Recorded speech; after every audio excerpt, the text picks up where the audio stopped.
A seguir, IIGD Irajá. Na primeira reunião, no primeiro culto, nós falamos sobre a mulher hemorrágica. Fato que a maioria dos cristãos conhece, a maioria. Quase todo cristão conhece algumas passagens bíblicas que são assim muito fortes e muito pregadas, e tem de ser. E nós falamos num ponto que foi o fator preponderante, foi o ápice para aquela mulher ser curada daquela forma tão rápida, imediata. Por quê? Porque quando ela ouviu falar de Jesus, naquele mesmo momento em que ela ouviu falar de Jesus, o coração dela se abriu, ela abriu o coração, pelo que ela ouviu. Não sabemos se quem evangelizou falou muito ou falou pouco. Não sabemos quantos milagres foram referidos aos ouvidos daquela mulher. Uma coisa é certa, a Bíblia diz que ela ouviu falar de Jesus. Tão logo ela ouviu, imediatamente dentro de si mesma, ela já fez um propósito. Esse foi o ponto essencial. Esse foi o ponto. Esse foi exatamente o fator que trouxe Jesus, que fez com que Jesus liberasse aquele poder. Na verdade, o Espírito de Deus liberou um poder ao ponto de Jesus dizer: eu senti que de mim saiu virtude. Era uma multidão tocando Jesus. Era uma multidão à volta de Jesus. Todo mundo queria tocar em Jesus. Todo mundo queria tocar em Jesus. Como ela era hemorrágica, e pela lei de Moisés, uma mulher hemorrágica, ou seja, com fluxo sanguíneo em todo o tempo, até naquele ciclo mensal, não poderia tocar numa pessoa sã, saudável. Ela vai e faz um propósito, ou seja, ninguém vai perceber, ninguém vai sentir. Eu não vou tocar na pele dele, eu só quero tocar na pontinha do manto dele, da roupa dele, tocar na pontinha. Entenda bem, a lei de Moisés, primeiro fator que fez essa mulher ser atendida por Jesus, foi o que ela falou no seu coração. E a prudência dela, para que ninguém se levantasse contra ela, principalmente contra o próprio Senhor Jesus, ela disse: eu vou tocar só na pontinha da sua roupa. Claro, a roupa não é como a pele, não tem a sensibilidade que a nossa pele tem. E ela vai. E quando ela toca na roupa, no manto, Jesus perguntou: quem me tocou? Quem é que me toca? Quem me tocou? Os discípulos se voltam para Jesus: Senhor, ô mestre, a multidão te aperta e tu dizes: quem me tocou? Alguém me tocou. Eu senti que de mim saiu virtude. Não saiu virtude para a multidão. Não saiu virtude para a multidão. Só saiu virtude para ela. Olha que ligação profunda do coração daquela mulher para Jesus. Como um toque no manto, numa roupa. A roupa está lá. Não tocou na pele dele. Eu senti. Mas quem recebeu no céu? Pois é, irmãos. São esses os pontos que muitos cristãos não observam e depois ficam pelas igrejas, porque muita gente faz isso de lugar em lugar em busca de uma cura, em busca de uma bênção, e ainda não entendeu que a cura está em Jesus e ela vem primeiro no coração. Uma libertação. Abra sua Bíblia em Jeremias capítulo 17, versículo 9.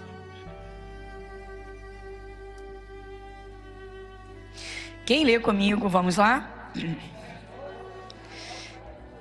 Enganoso é o coração, mais do que todas as coisas, e perverso. Quem o conhecerá? Eu, o Senhor, esquadrinho o coração. Eu provo os pensamentos, isso para dar a cada um segundo os seus caminhos e segundo o fruto das suas ações. Bom, a primeira coisa que nós observamos no versículo 9 foi: enganoso é o coração mais do que todas as coisas. Mais do que todas as coisas num ser humano, o coração é o mais enganoso. Por quê? É verdade, irmãos. A seguir ele diz assim, o Senhor Deus diz: e perverso, e perverso. Se você olhar para o mundo, por exemplo, hoje que você tem a visão das coisas de Deus, tem uma visão espiritual da vida que é diferente, talvez alguém, um dia se apaixonou por alguém que foi profundamente ingrata, foi tenebrosamente ingrato e que até machucou e jogou para o alto como se fosse assim descartável. Digo assim, por exemplo, casamento. Uma relação de casamento, uma relação pais e filhos. E às vezes a pessoa numa ingratidão, só misericórdia de Deus. Mas alguém se apaixonou por alguém fora do casamento. Ficou num tempo de euforia, tudo era flores, maravilha. Depois veio um nojo, veio uma raiva, veio ódio. Acabou tudo e a pessoa, um fica sofrendo que só misericórdia. Tudo errado.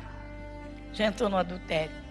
Porque o coração foi perverso, se apaixonou por quem não deveria estar com o coração preso no seu casamento, literalmente cheio do seu casamento. Então, exemplo disso, coração perverso. Por que ele é perverso? Porque ele faz a própria pessoa sofrer. Mas muitas vezes o coração é perverso, sabe por quê, irmãos?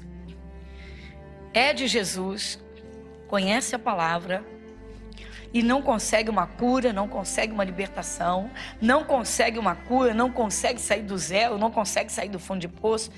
Culpa Deus, culpa um, culpa outro, culpa a igreja, culpa todo mundo, mas não enxerga o que se passa dentro do coração. Falei pela manhã no primeiro culto. Uma pessoa busca cura nas igrejas, mas dentro do coração ela não tem nem vontade de viver. Peraí, que choque de vontades é essa? Diz que quer uma cura, que não consegue ficar curada, mas dentro do coração tem vontade de morrer. Que loucura é essa? Que paradoxo é esse? Quer viver ou quer morrer? Coração enganoso. Por que não vigia mais o coração? Você quer ver como o coração trabalha? Os ventos se levantam, as contrariedades vêm, os problemas crescem. De repente chegam num ponto que a pessoa entra no desespero. Sem Jesus, paciência. Essa é a realidade da vida de qualquer pessoa. Mas com Jesus, pelo amor de Deus, meu irmão. No primeiro problema, corre para a oração. Corre para a palavra. Não, peraí. A palavra de Deus é viva. Ela me garante bênção. Talvez eu tenha negligenciado nas orações, não tenha vigiado a minha fé, mas eu vou buscar. Eu vou agora iniciar um propósito com Deus. Não vou faltar aos meus cultos, já começo a orar hoje. Senhor, me abre os olhos, me mostra onde eu estou errando. Já começa, se levanta espiritualmente. O que se passa dentro de nós, irmãos, é o que toca o coração de Deus. Muita gente não consegue uma cura, não consegue uma libertação, não alcança bênçãos. Não é que é outro tempo. Quem dera que Jesus estivesse fisicamente aqui na terra. Vamos parar com essas criancices e vamos encarar a realidade. Enganoso é o coração e perverso. Às vezes a pessoa ela abre a boca e diz que crê, diz que crê, diz que crê, diz que crê. E Deus examinou o coração desde o primeiro instante. Ele disse: você não crê. Você nem procura compreender as coisas espirituais. Tem gente que é assim, irmãos. Escuta superficialmente, serve a Cristo superficialmente, não busca aquela comunhão profunda, a intimidade com Deus. Você não pode ficar só com o material que o culto te oferece. Você não pode. Se você é de Jesus e você quer realmente que Deus trabalhe na sua vida, você tem de ter uma comunhão íntima com Ele. O apóstolo Paulo diz que o que se ajunta com o Senhor torna-se um com Ele. Um com Ele. Então, irmãos, onde está a falha? Tanta gente pelas igrejas, tanta gente que entra ano, sai ano, não muda nada, não melhora nada. Ponto central, base de tudo, coração. Lá dentro. Então esse é o grande segredo que eu contemplo na mulher que era hemorrágica. E olha, eram 12 anos. Pela ciência, ela foi buscar tudo que a época oferecia. A palavra de Deus diz, a Bíblia garante que ela havia procurado muitos médicos, havia padecido muito, diz a palavra, com muitos médicos. Diz que ela havia investido tudo que ela tinha, ou seja, bens, dinheiro, bens, tudo que ela tinha. Vamos dizer que ela tivesse joias, vendeu joias e foi lá. Ela tinha uma casa, vendeu a casa, tudo pelos tratamentos médicos. Não tinha plano de saúde naquele tempo, amém, igreja? E ainda hoje nem muita gente tem alcance a isso. E não vou nem entrar nesse campo, irmãos, que não... Aqui nós estamos falando de cura porque Jesus cura. Ele opera. Só que ele examina o coração. Esse é o ponto, irmãos. Mas a pessoa não melhora na vida porque é uma pessoa que não enche o coração, não põe a palavra dentro do coração. É uma pessoa que o seu interior trabalha em grandes amarguras. Essa história de Jesus me cura, já está tudo errado. E tendo no coração tristeza, amargura e desejo de morte, ninguém engana a Deus. Então esse foi o nosso primeiro culto. Por que eu estou falando disso? Sentir forte no coração. Nós vamos ver agora, Jesus vai curar, mas antes ele vai fazer uma pergunta. Marcos capítulo, vamos lá? Isso. Então vamos lá, Marcos capítulo 10. Versículo 46. Diz aqui: depois foram para Jericó, e saindo ele de Jericó com seus discípulos e uma grande multidão, Bartimeu, o cego, filho de Timeu, estava sentado junto ao caminho mendigando. Versículo 47. E ouvindo que era Jesus de Nazaré, começou a clamar e a dizer: Jesus, filho de Davi, tem misericórdia de mim.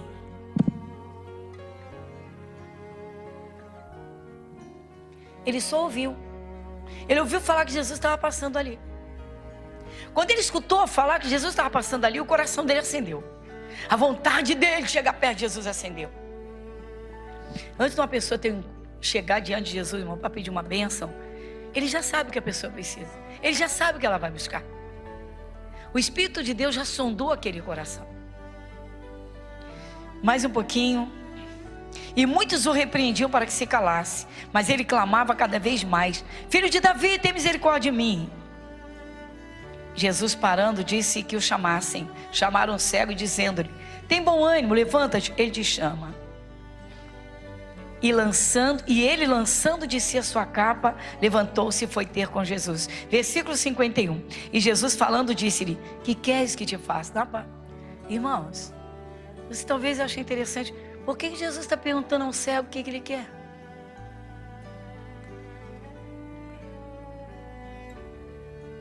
Nós sempre observamos a cura deste cego por alguns prismas, que não é este que eu vou falar agora. Sempre observamos. Aquilo que a boca fala, o Espírito de Deus já sondou o coração. Para ver se aquilo que a boca fala está realmente saindo de dentro do coração e é o que o coração tem guardado e o que crê. Que isso é. Ele podia dizer: Senhor, eu quero ser muito feliz. Além da cura, eu quero isso, quero aquilo, quero aquilo. Eu quero tudo que eu tenho direito. O que tu queres? O que tu queres que eu faça? Ele vai dizer para Jesus: Senhor, que eu veja. E Jesus perguntando, disse: que queres que te faça? O cego lhe disse: Mestre, que eu tenha vista. Era tudo que esse homem queria. O coração dele trabalhou de dia e de noite quando ele ouviu falar de Jesus, com certeza. Se eu tiver a oportunidade, eu não enxergo, mas eu vou enxergar. Se eu tiver a oportunidade de chegar perto desse Jesus, ele vai me curar. Então, quando ele chega perto de Jesus, Jesus pergunta: o que é que tu queres? Vamos ver se isso está dentro de você. Que isso, pastora? Estou falando, irmãos, de preparação para receber uma bênção. Pessoas não se preparam para orar. Por mais que o entendimento hoje seja aberto, seja tão bonito, tão assim, vamos dizer assim, tão farto. Eu digo, puxa, igreja de portas abertas todos os dias, banquete da palavra, comida que alimenta o espírito, que sacia a alma. E daí em diante é cura, é libertação. Mas Deus examina lá dentro o coração. Ele quer saber o que está dentro do coração, porque se a boca não fala segundo o que está dentro do coração, essa pessoa está dividida. Ela está no engano. Ela não anda na verdade. A verdade tem que impregnar o nosso ser no espírito, na alma e no corpo. É assim que Deus quer. Por quê? Porque nós somos um ser triuno, ou seja, uma triunidade. Nós somos um espírito, que é o nosso coração. Tem que ser saudável. Não pode ter amargura. Não pode ter mágoa. Não pode estar em depressão. Depressão, ou seja, para baixo. Não pode ter raiva, ódio, ira. O nosso coração tem que ser saudável. É num coração saudável que o Espírito de Deus habita. Pessoa que é o batismo do Espírito Santo e nunca consegue. Ela quer ter aquela força interior, aquele poder do ser, não consegue. É aquela pessoa sempre para baixo, sempre fraca. Qualquer virosezinha ataca. Abre a boca, blá, blá, blá, tá amarrado, sai daqui, sai dali, não sai nada. Tem gente que é muito engraçada, interessante. A pessoa entra num tratamento contra uma dessas viroses, ela segue todo o trâmite direitinho, que todo mundo segue. E depois assim, eu tenho um testemunho para dar, fui curada da zika. Como você foi curada? Instantaneamente no culto?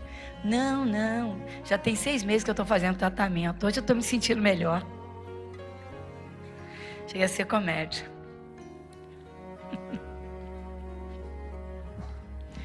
Sinceramente, irmãos, e não é falta de entendimento Deus sabe, é o coração. O nosso espírito é o nosso coração, a nossa verdadeira pessoa. A nossa alma, o que transborda dentro de nós. Irmãos, não é errado se a pessoa caiu numa situação difícil, entristecer por um momento. Mas tem que vigiar para esse momento não se esticar. Tem gente que caiu numa tristeza e não quis sair dela. E alimenta essa tristeza e a amargura toma conta e frequenta cultos, participa de cultos e é de Jesus e lê a Bíblia e o ânimo não muda.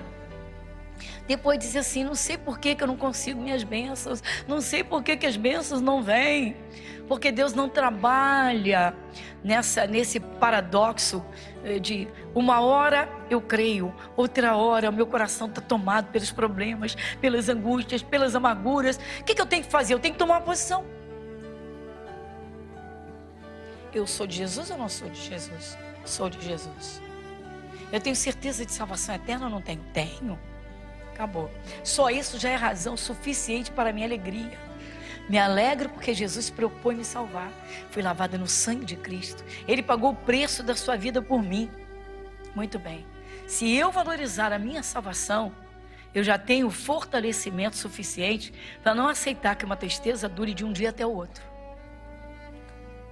Porque você escuta pessoas que tiveram o primeiro encontro com Jesus e receberam coisas extraordinárias. Ah, pastor, eu queria tanto que Jesus aparecesse aqui na minha frente, com aquelas vestes de judeu, com aquele Jesus assim, porque eu pudesse apertar a mão dele, pegar a roupa dele. A Bíblia diz que Jesus Cristo é o mesmo ontem, hoje e eternamente. Sabe onde estão os seus problemas? No seu coração e na sua cabeça. Que é isso, pastor? Irmãos, a palavra de Deus diz que quando nós estivermos orando, entregarmos tudo no altar de Deus. Entregar é entregar. Abre lá em Filipenses capítulo 4, versículo 6. Vamos juntos? Não estejais inquietos por coisa alguma. Antes as vossas petições sejam em tudo conhecidas diante de Deus. Pela oração e súplicas, com ação de graças. Está vendo? Então vamos observar essa parte. Tá bom, está enfrentando um problema de família sério, sabe que só Deus pode solucionar. Só Deus pode trabalhar para arrancar aquela barreira de inimizade, aquela mágoa, aquele ódio. Sabe que Jesus pode fazer, está orando. Caiu numa situação difícil, caiu num laço, caiu numa prisão espiritual, caiu em dívidas, violências, não está conseguindo sair, tá bom. Então vamos orar. Não fique inquieto nem ansioso por isso. Vamos orar. Tá, eu me preparo para orar. Pronto, acabou. Primeiro ponto é esse. Não tira a mágoa do coração, não tira a raiva do coração, não limpa o coração, não tira o pânico, o medo do coração e vai orar. Oração vazia. Preparação. A mulher hemorrágica ouviu falar de Jesus. Coração limpinho, irmãos. O problema dela não estava no coração. O problema dela era um problema sério. Era uma hemorragia. Ela tinha uma doença, uma enfermidade, tomou o corpo dela. Médico nenhum conseguiu dar jeito. Mas quando ela ouviu falar de Jesus, eu vou mostrar nesse culto. Quando ela ouviu, no mesmo momento ela fez um propósito dentro do coração. Então vai bastar, ele tem tanto poder, tanto poder. Com essa situação da lei de Moisés, eu não posso tocar na pele dele. E falaram, se tocar nele ficar curado, eu vou tocar só na pontinha da roupa dele. Se eu tão somente tocar o seu manto ou as suas vestes, conforme a tradução, ficarei curada. O cristão vai orar, irmãos, ele não se fez um propósito diante de Deus. Senhor, vou começar a orar por isso. Sei que eu preciso orar. Os anjos precisam receber aquelas palavras para entrar em ação e trabalhar. Mas Deus, Ele sonda o coração. Então, Senhor, eu vou iniciar um propósito contigo. Eu vou iniciar um propósito de oração para a solução disso. Vou ouvir a tua palavra. O problema é financeiro. Sabe que a igreja tem as reuniões de oração e entendimento para essa área, principalmente a segunda-feira. Então eu vou no culto. Estou precisando, vou ouvir. Eu vou lá para orar junto com a igreja. Eu vou ouvir a palavra que eu preciso ouvir, que eu tenho de ouvir. Aí chega aqui e escuta. Aí chega aqui e ora junto com a igreja. Aí nós oramos, acompanha a oração. Poxa, eu não orava assim, então agora eu vou orar assim. Aí ouve a palavra, aquilo que precisa ouvir. Exemplo: a ninguém devais coisa alguma. Pouco me importava com isso. Qualquer coisinha eu corria para o empréstimo. Se Deus proíbe, Ele sabe o que está falando. A partir de agora, vou pensar 10 vezes antes de entrar nessa. O que eu vou fazer? Vou ler, vou ouvir. Temor a Deus. Deus procura isso no coração. Irmãos, nada acontece por acaso. Insisto e digo isso quase semanalmente. Não digo que é todo dia, porque nem todo dia eu falo, mas eu falo isso insistentemente nos meus cultos. Eu digo, a bênção ou a maldição tem endereço certo. Sim, a palavra de Deus ela é viva e eficaz. E Deus é minucioso nos seus cuidados.